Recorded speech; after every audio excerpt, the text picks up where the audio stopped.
panahon.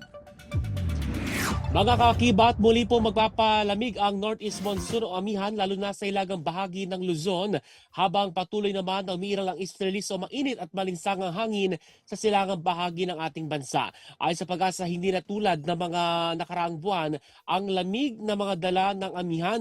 Ngunit posible itong umabot hanggang bukas pababa sa ilang bahagi po ng Luzon.